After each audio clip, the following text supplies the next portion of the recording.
बहुत स्वागत का भारत 24 के इस मंच पर।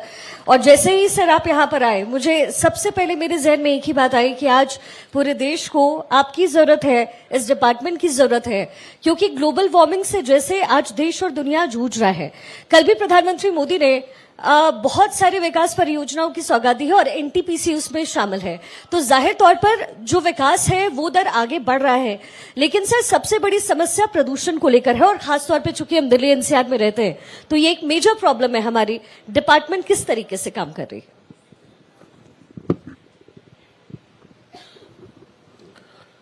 सबसे पहले तो आपको धन्यवाद और आपके टीवी को धन्यवाद कि उन्होंने विकसित भारत लीडरशिप समिट का आयोजन किया।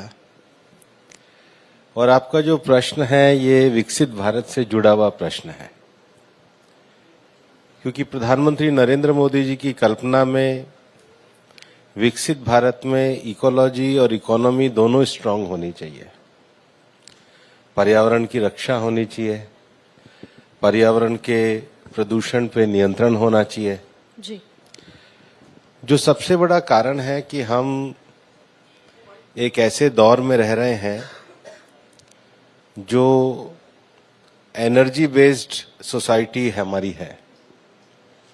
अब ये जो इतना एनर्जी का कंजम्पशन है, इसका साइड इफेक्ट ये है कि उतना ही कार्बन एमिशन होता है एनर्जी के उत्पादन में। तो भारत ने दुनिया को के सामने जो अपना संकल्प किया है, जिसको भारत के एनडीसीज कहते हैं, नेशनल डिटरमिन्ड कंट्रीब्यूशन, उसमें हमने 3 क्वांटिटी लक्ष्य तय किए थे। पहला, हम अपना इकोनॉमिक ग्रोथ जब करेंगे तो उसके साथ उस टेक्नोलॉजी पे जाएंगे जो कार्बन एमिशन को कम करती हो जी। इसका जो लक्ष्य हमने 2030 के लिए 40% रखा, उसको हमने 2021 में ही प्राप्त किया। जी। दूसरा लक्ष्य भारत ने यह दिया कि एनर्जी उत्पादन में भारत जो अपनी क्षमताओं को बढ़ाएगा, उसमें रिन्यूएबल क्षेत्र में क्षमताओं को बढ़ाएगा जिससे कार्बन एमिशन कम हो जी। और उसको लेकर के भी हमने अपने लक्ष्य को प्राप्त किया।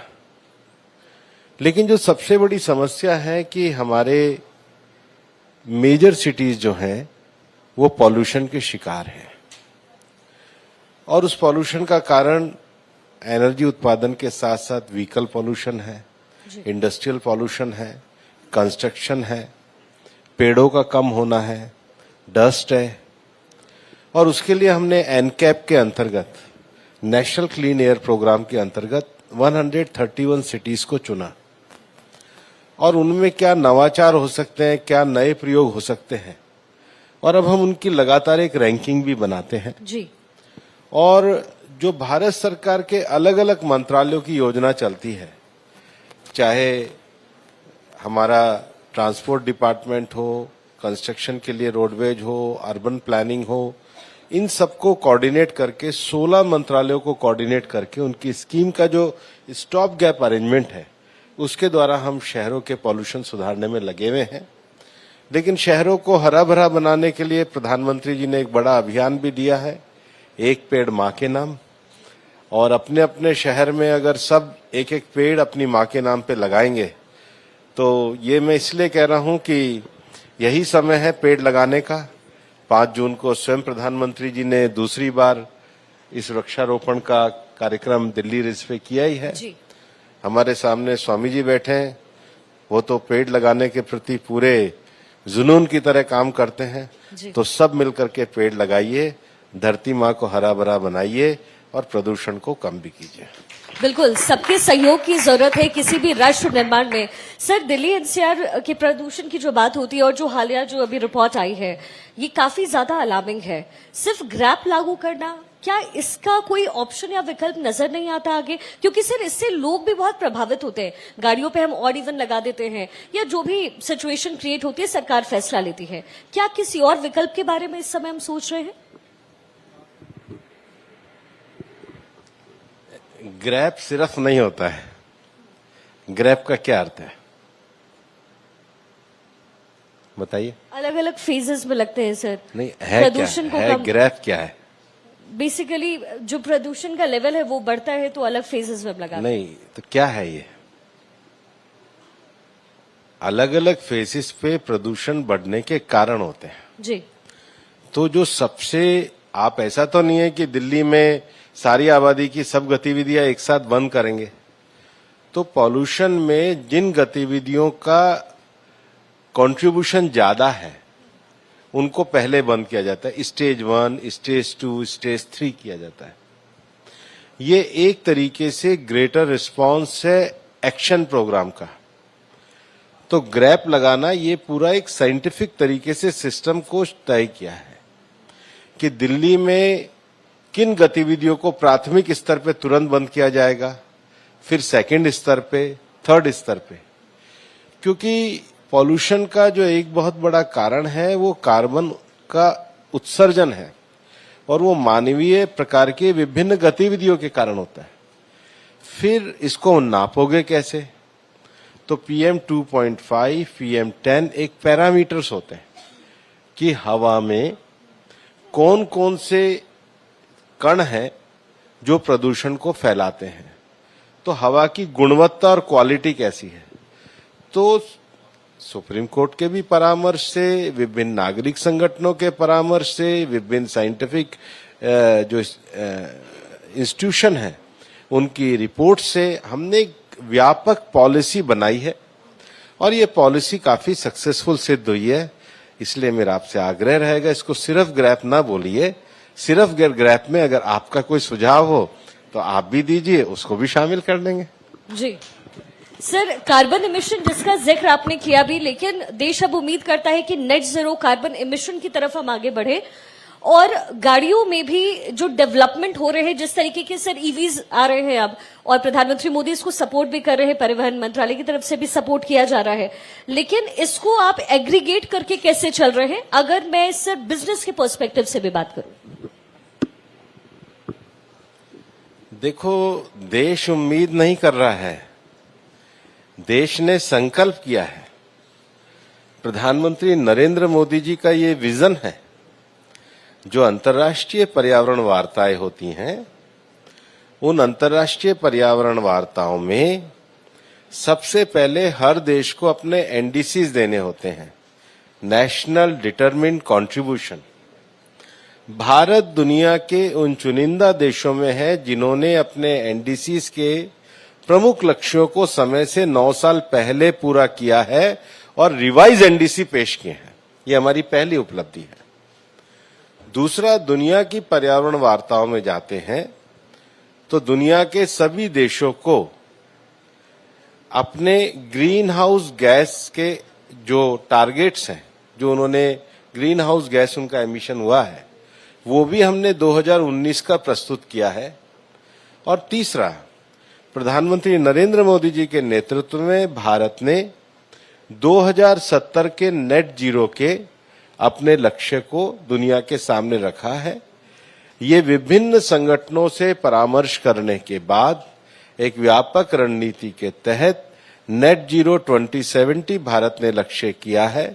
ये लक्ष्य केवल छोटा लक्ष्य नहीं है, इसमें हमारी रिन्यूएबल की क्षमता कैसे होगी, हमारी अर्बन प्लानिंग कैसे होगी, हमारा सार्वजनिक ट्रांसपोर्ट कैसे होगा, हमारी स्मार्ट एग्रीकल्चर कैसे होगी, हमारे आने वाले समय में मॉरल वैल्यूज एजुकेशन कैसे होगी, हमारा टेक्नोलॉजिकल एडवांसमेंट कैसे होगा, हमारे नवाचार कैसे होंगे। नवाचार का अर्थ ये है, जैसे प्रधानमंत्री जी ने दुनिया को एक पेड़ माँ के नाम अभियान दिया है, उसके साथ ही साथ मिशन लाइफ दिया है, एनवायरमेंट फ्रेंडली लाइफस्टाइल। अब एनवायरमेंट फ्रेंडली लाइफस्टाइल में जो सबसे बड़ी बात है, हम एनर्जी का उत्पादन कर रहे हैं, लेकिन सेव एनर्जी इसको कैसे करेंगे, सेव वाटर इसको कैसे करेंगे, सेव फूड इसको हम कैसे करेंगे। अब दिल्ली में आज मान के चलो कि आबादी करोड़ों की संख्या में है, तो इतना रोज जो सॉलिड वेस्ट आता है, इस सॉलिड वेस्ट का मैनेजमेंट कैसे करोगे। हर घर में, हर रसोई तक 70% आइटम प्लास्टिक के हो गए हैं जिनको फेंक दिया जाता है। तो ई वेस्ट मैनेजमेंट कैसे करोगे। और उसके साथ ही साथ सिंगल यूज प्लास्टिक के बैन पे क्या कार्रवाई करोगे, और सबसे बड़ी बात है जीवन को अच्छा जीना है तो हेल्दी लाइफस्टाइल कैसे अपनाओगे। ये सब व्यापक नीति का हिस्सा है जिसको हम मिशन लाइफ के अंतर्गत भी प्रचारित करते हैं। और नेट जीरो 2070 भारत ने पूरा डॉक्यूमेंट प्रस्तुत किया है। किसी दिन आप एक नेट जीरो 2070 पे अपने टीवी पे भी कार्यक्रम करिए, उस डॉक्यूमेंट की चर्चा करिए, क्योंकि इतने थोड़े समय में वो होना संभव नहीं है। बिल्कुल। उसको व्यापकता से अध्ययन करके सबके सामने रखिए। जी। जो नए सुझाव आएंगे उनका भी हम स्वागत करेंगे। बिल्कुल सर, हम ऐसा जरूर करेंगे। और भारत 24 अक्सर जब भी सर बात खासतौर पर पर्यावरण की होती है तो उसके टुवर्ड्स हम अपनी चेतना से जरूर काम करते हैं। सर, अब कुछ सियासी खबरों का भी रुख कर लेते हैं। आने वाले दिनों में बिहार में चुनाव होने हैं और मैं खुद सर बिहार से हूं। प्रधानमंत्री मोदी ने मिथिलांचल पर बहुत फोकस किया है, लेकिन बिहार में इस समय क्या स्थिति परिस्थिति आप देख रहे हैं? एनडीए की सरकार बनने जा रही है जी। मुख्यमंत्री के सर नाम की चर्चाएं भी बहुत हो रही। तो एनडीए तय करेगा। और नीतीश जी के नेतृत्व में चुनाव चल रहा है और नीतीश जी ने बड़ी सक्षमता के साथ बिहार को आगे बढ़ाया है।